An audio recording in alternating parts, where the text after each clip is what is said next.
at this momentous occasion to witness a great milestone in the journey to the promised land.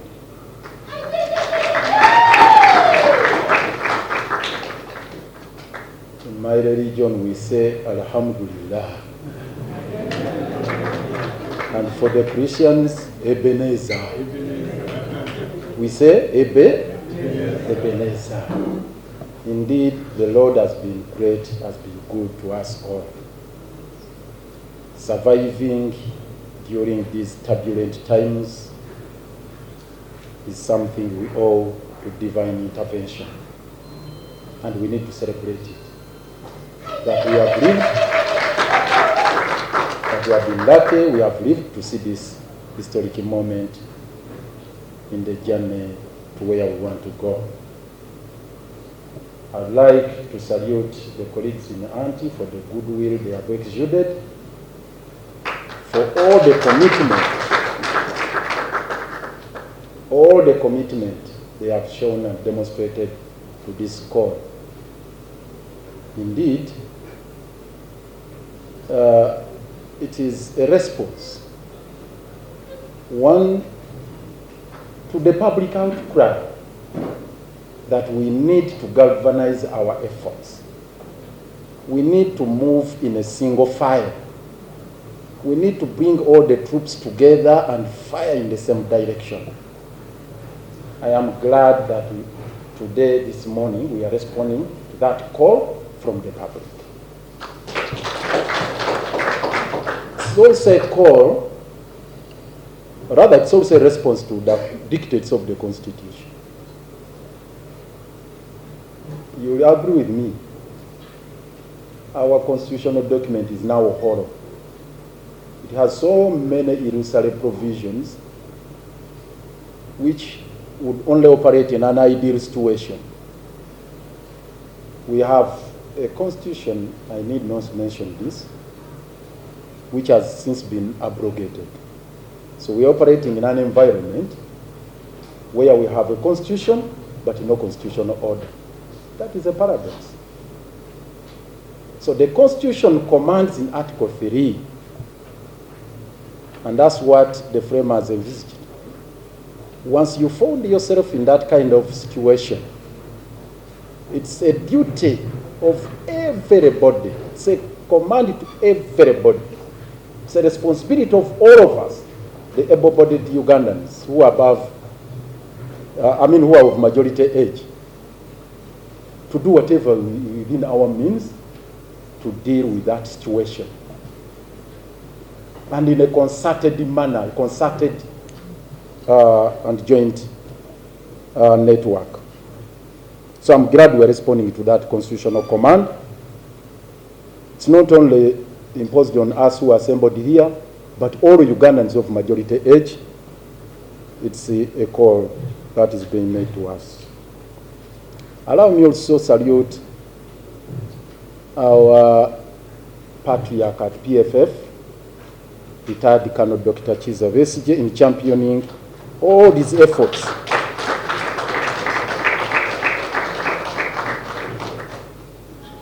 Today's event is partly a culmination of all these unflinching efforts he has put in this process. Right from the time he took a decision to take on General Kaguta Museveni and his entire lieutenants over 2 decades ago, having wavered off the constitutional path and the mission that took them to the bush. So, after realizing General Museveni had veered off the path, the tangent, the course, the trajectory and the course he decided to take, he has never recoiled. And his call has always been, please, let's all of us come together under one umbrella, under one formation, not formation as such, but framework to advance this cause. Before he even was arrested, he superintended over a number of engagements in different places, And at the time he was arrested or kidnapped from Nairobi and incarcerated in Irozira, he was pursuing this process. I'm glad that today it is coming to fruition, albeit in his absence because of what is happening to him. But the struggle continues. Needless to mention that we have had several engagements, back-to-back meetings, back and forth engagements, and finally came up with this document where we have appended our signatures. It's not only with the ANT, but other formations, other parties. We have had engagements. It's only that, given the common heritage the Honorable Semiju has alluded to here, it was much easier for us to first coalesce with our colleagues at ANT, because the blood bonds very fast. And here we are.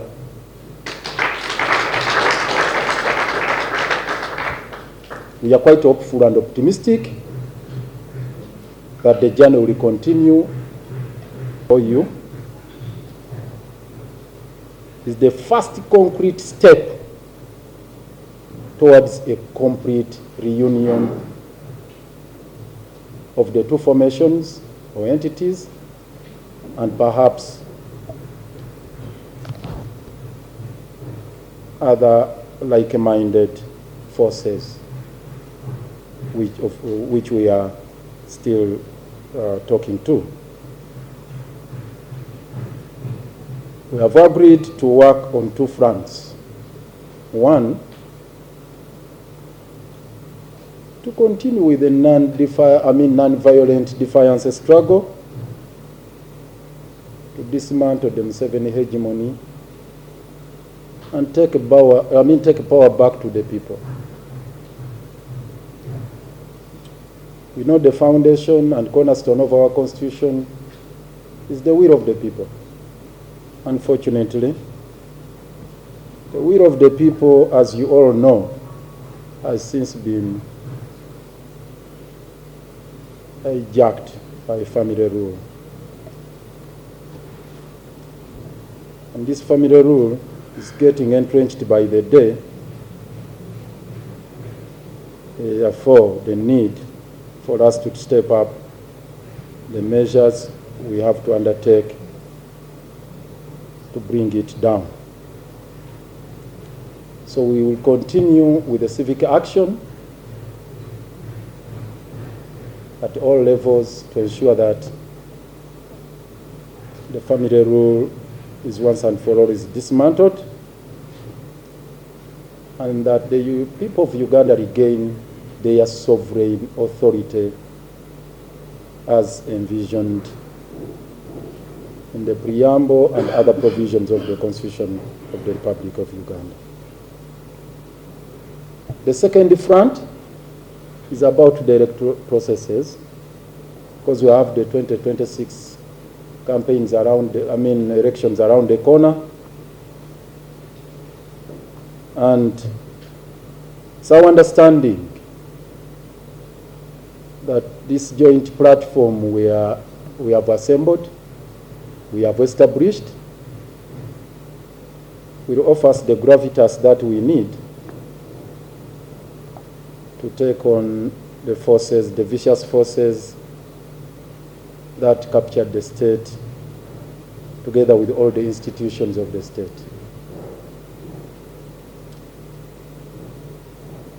We are alive to the fact that elections by and in themselves cannot demolish or dismantle Yoweri Kaguta Museveni's hegemony without the people of Uganda asserting their will. Because this has happened before. Museveni has been defeated several times in elections, but the victory robbed. This is what has been happening on all occasions.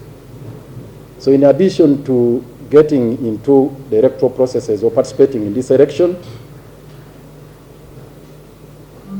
extra efforts need to be undertaken, and this is what we are working on, to guarantee the will of the people and ensure that it prevails and that victory is not robbed from us. We firmly believe that the struggle during elections is about creating the necessary critical mass for Ugandans to be able to regain control of the state. And we are going to vigorously pursue this as a team. And we are again alive to that fact that there are many vicious forces that would tend to distract us. So it's not lost on us that the regime is also on its radar to keep monitoring whatever we are doing. Our assurance to you is that we have paid attention to detail in establishing this platform and also executing this MOU and other guiding instruments. We have been extra cautious to ensure that we deal with those weak links, those fissures within our formations and the entire opposition. We know Mr. Museveni has dichotomized the opposition along the divide of good opposition and bad opposition. If you are genuine and determined to dislodge the family rule from power, you are bad opposition. If you are indulging in what normally the 50 columnists do, massaging and caressing the dictator, then you are good opposition. We know those forces are going to be, they will militate against us using those 50 columnists, the good opposition, but we are equally determined to deal with the same.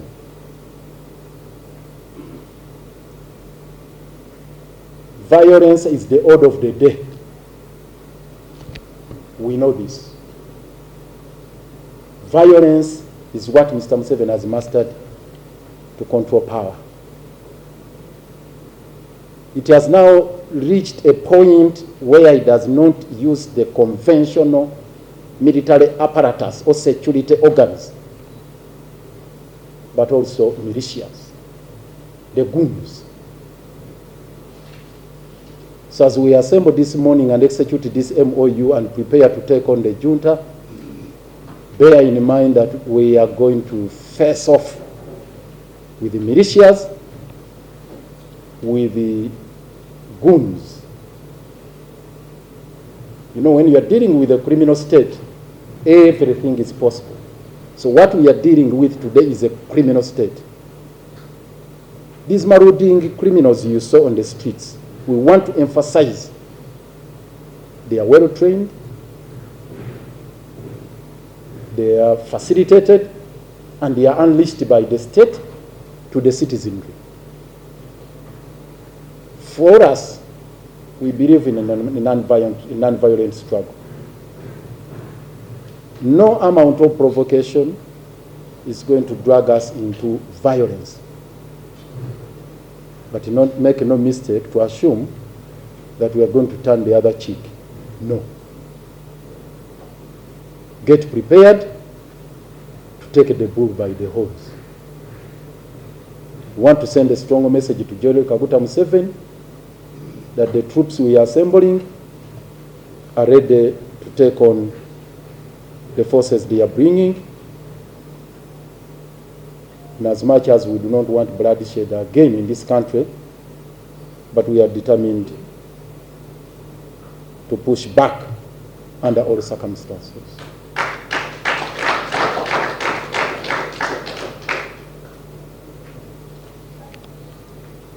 As we signed this MOU this morning, both of us, PFF and ANT, as a team, are also at the same time increasing our speed in achieving a similar understanding with other political parties and groups with a similar orientation like us. We believe we realize something more in good time for the forthcoming general elections. And we are counting on the goodwill and the conscience of our partners and colleagues in this. We are aware that we are going into elections without any reforms because the regime does not want meaningful electoral reforms. It cannot be gainsaid that as we talk today, one cannot expect Parliament to pass reforms in as much as people are enthusiastic about them. There are some forces, some colleagues who are enthusiastic about electoral reforms.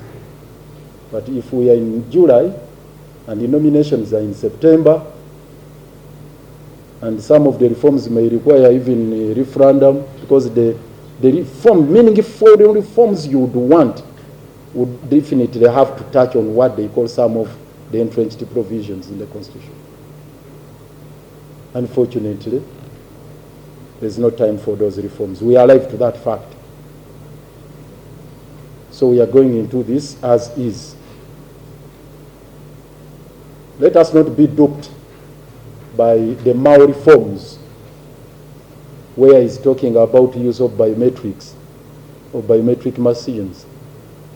And you've heard General Kaguta Museveni has been so hyper about use of biometric machines to the extent that he has decreed no one will be permitted to cast their vote unless they are verified by those biometric machines. But you also know their maneuvers and manipulations. Definitely they will have to have those machines manipulated to their benefit, and they want to use it as a ploy to disenfranchise many Ugandans, especially in our strongholds. People queuing up in lining up in longer queues, and then they claim the machines are not operational. And it is surprising up to now, even those who are supposed to man them have not been properly trained up to now, up to the present moment. So you are talking about digitizing or digitalizing elections, but no meaningful step is being taken to achieve that. So we should roundly reject the bogus amendments being touted by Honorable Norbert Mao as the Minister for Justice and Constitutional Affairs. We shouldn't be in any. Finally,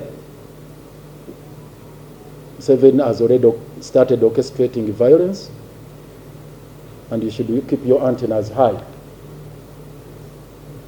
The bomb scare, the security alerts, you have been treated to of recent. How well choreographed. On Matters Day, you saw, you said there was a bomb blast recently at Kalero just the other week, last week. Everybody was meant to scamper for their dear lives with that scare. And Museveni's machinations are not about to end. As he's aging, he would like to have it on a silver platter. So most probably, he will recreate all those kinds of situations to scare the masses and also send the country into a panicky mode about security issues. We will not be surprised if he issues a security alert. They call it class what? Class 1. Stand by.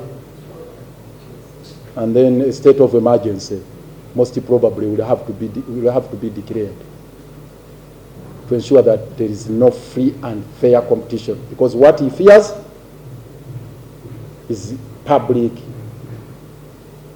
assemblies. He fears so much. So as you deal with the paranoid regime, be alive to that fact that Museveni will stop at nothing in orchestrating those kind of antics to scare us. The lasting solution to impunity is an awakened and organized population. This is why we need defiance civil actions by the people themselves, including vote and election victory protectors. So we are going to work out the mechanisms in the coming days of how we are going to pursue this jointly to ensure that we create a bulwark that may not be easily assailed by Yoweri Kaguta Museveni. So this platform we are coming up with is going to pursue those issues jointly to ensure that we get this country back into our hands. The very final one, get prepared on the day we are going to organize to take this document to Luzira for retired Colonel Dr. Chiza to sign. And my request is that we shouldn't be only the people on this side. Let's pay homage to Luzira. Let's visit them in big numbers. Even if you went outside, but it should be a very big day when we go to Luzira for retired Colonel Dr. Besigye to execute, to append his signature on this very, very important document. Because he has participated in the processes of executing the same, even when he's under incarceration. And I would request again, please, let's fight for all the prisoners of conscience, the political prisoners of whatever color. Let us assemble a team to deal with the same so that we'll gain freedom for our people, our comrades who are languishing in various detention centers. There are those in Chitalia, there are those in Luzira, there are those in other various prisons and other detention centers, gazetted and ungazetted. So the struggle is ours. So please, whatever political prisoner, because scores are going to be arrested, scores are going to be imprisoned, men are going to be brutalized. Let's rise to the occasion and come to that particular point where we defend all of them. For God and my country. I thank you.